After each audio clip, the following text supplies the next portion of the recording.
Welcome to r/Malicious Compliance, where we share stories of people conforming to the letter but not the spirit of a request. And today we have 3 great stories, so subscribe, hit the like button, and let's begin. The first story, I take ex-landlord to court and win. The second story, Shady insurance salesman uses shady tactics to trick my employer and us employees into signing up for sales meetings. The third story, coworker messed up my work and I had to fix. And the first story is, ex-landlord says he'll see me in court. I take him to court instead and win. Brief backstory. A couple years ago, I was in an apartment with my friend and younger sister. My sister was violent towards my friend and I ended up having to get a restraining order against her. She brought in a dog without permission, which caused some damage to the unit. I informed my landlord of the incidences of violence and the damage and sent him pictures. He basically told me to deal with it myself, which I did by getting the protective order. After this, my roommate questioned the legality of holding us responsible for her portion of rent.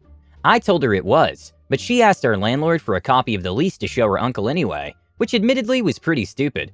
Up until this point, our landlord had not asked us to leave due to my sister's actions, but he did after the lease was brought into it. We were out by the date he specified on the notice to quit, the first step in the eviction process before the eviction actually occurs. My roommate was there until midnight making sure the place was spotless. We moved to an apartment across the street. 2 weeks had passed since he was informed that we had vacated the unit, and we had not gotten anything regarding our security deposit. In our state, a landlord is required by law to either return the remainder of his security deposit within 2 weeks, or provide a letter itemizing what the deposit was used for. If they don't, the tenant is owed the entire deposit. If the withholding is willful, the tenant is owed double the original deposit. The landlord had actually told me that he would be going on vacation immediately after we vacated, so I returned our keys to him and waited to see if he would send anything. He never did. After consulting with the tenants' rights group, to be sure I was in the right, I sent a pre-formatted letter 16 days after we vacated, which stated the specific laws regarding security deposits, and gave him our current address to send either the deposit or receipt to. The day after I sent this letter, I see him across the street, frantically running into the apartment for the first time since we moved out. I received a text from him saying that he would return what's left of our deposit if he could get the apartment rented by the 1st of next month. I respond by telling them that as the letter I sent explained, he forfeits the right to keep any of the deposits after the 2 weeks is up. He responded saying that he would see us in court and that we were nightmare tenants and that this will be fun. He said he would also be taking us to court for the cost to relist and rent the apartment, which he claimed exceeded the amount of our deposit. After about a month or two of hearing nothing back, we decided to say F it and file a small claims suit against him. He clearly wasn't going to follow through on his threats. As the person who had almost all communication with him, I was the plaintiff in the case.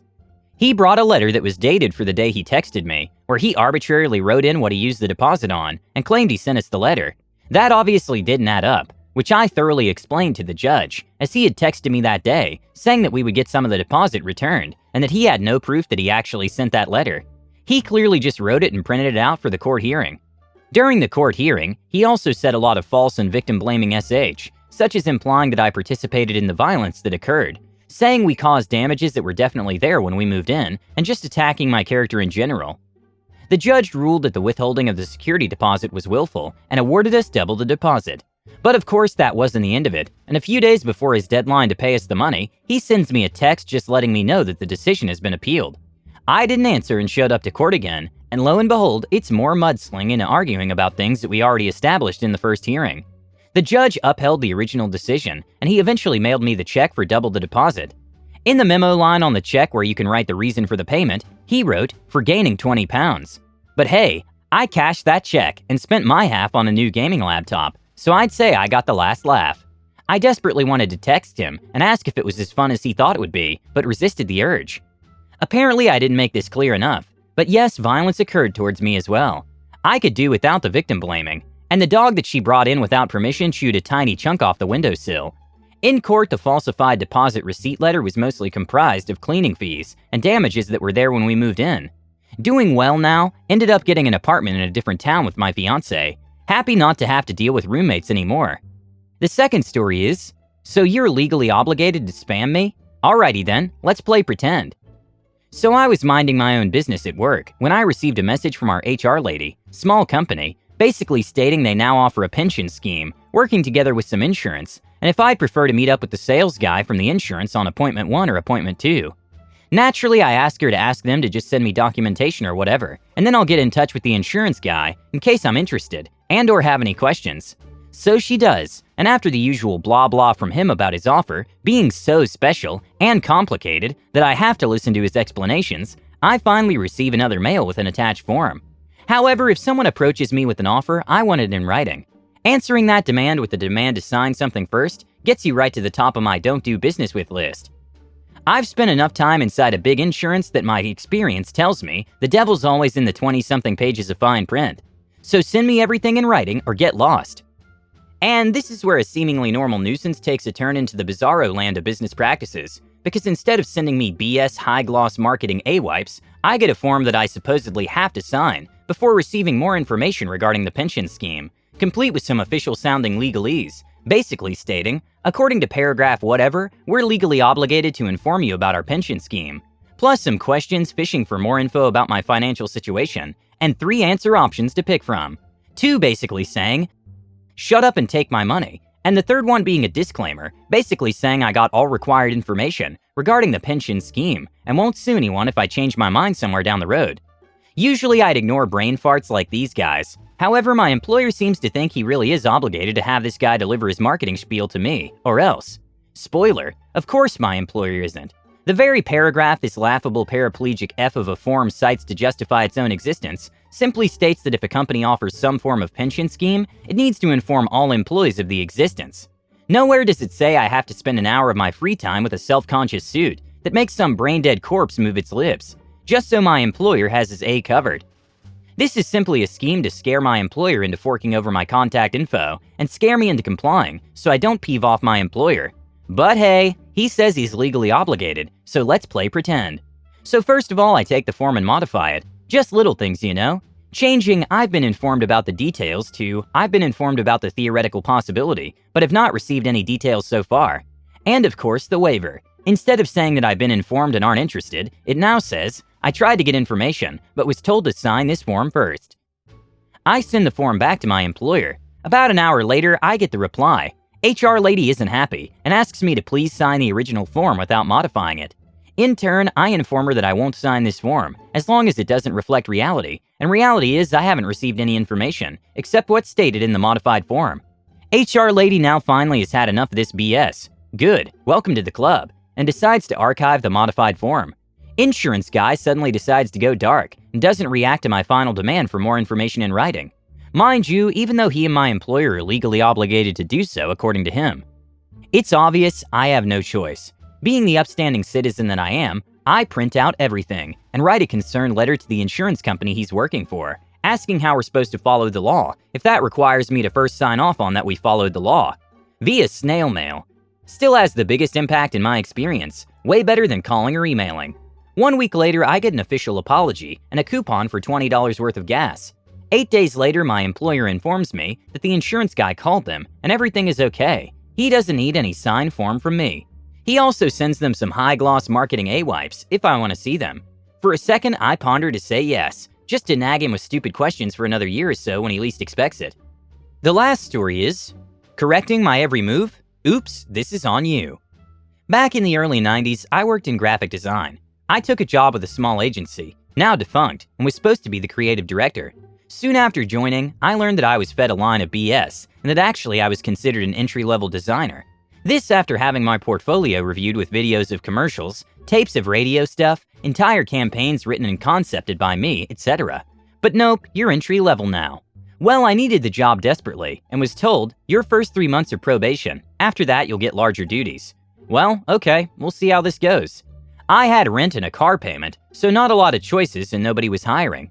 During that idiotic probation, the guy I was replacing was still there for a month. I know, to oversee the transition. Seriously, folks, transition over maybe 5 accounts that weren't that busy, but whatever. Not to mention my 15 years in the biz, and this guy's only had 2 years, but I digress. This guy, let's call him Jay, because that's his name, was a really freaky dude. He looked like an alien and acted like a robot. Zero emotions, barely moved his face when he talked, never laughed, and most importantly, not creative at all. And a real B when it came to all the silly rules and regulations of this tiny 5-person agency.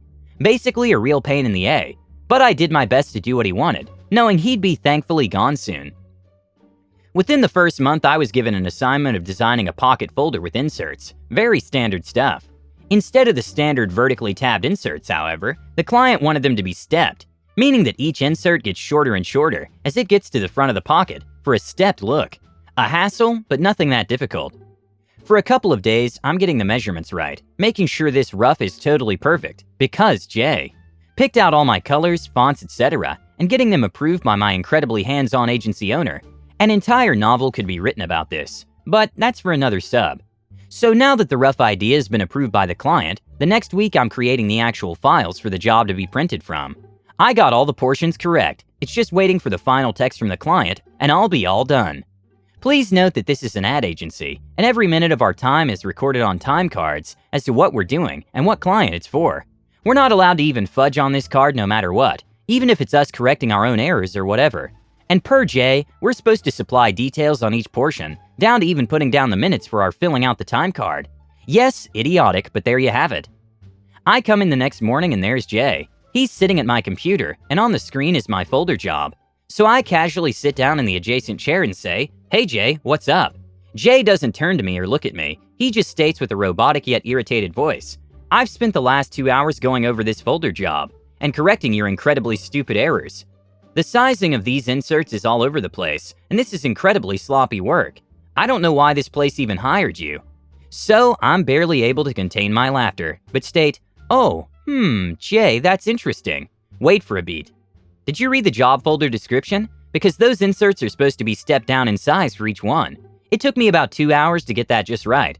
I certainly hope you didn't change all of them, because your time will have to be explained, and then, per your instructions, I'll have to write down on my time card who messed them up, and why I had to do them all over again." I watched the back of Jay's head, who is now frozen in place and not moving. His ears slowly turned bright red. "Well, Jay, you better get out of my chair, because I'm gonna have to get busy and change them all back, and that's gonna take a while. Oh, and Jay, make sure and put down on your time card the hours you spent this morning on this job, and explain them, so I don't get in trouble for going over the budgeted hours." Jay slowly got up from the chair and walked out. What poor young Jay didn't know is that I had a secret file of backups, and it wouldn't take me that long, but I was going to sit at that computer and pretend to be working on that job for the rest of the day, while talking on the phone with my friends. And I'd be sure to mark down all the times it would have taken to fix young Jay's mistake, with a very detailed explanation for my hours, per Jay's instructions.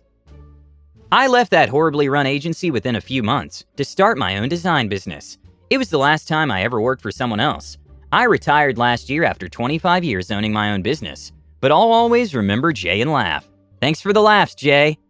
I hope you enjoyed the video, and if you liked it, don't forget to subscribe and hit the bell button.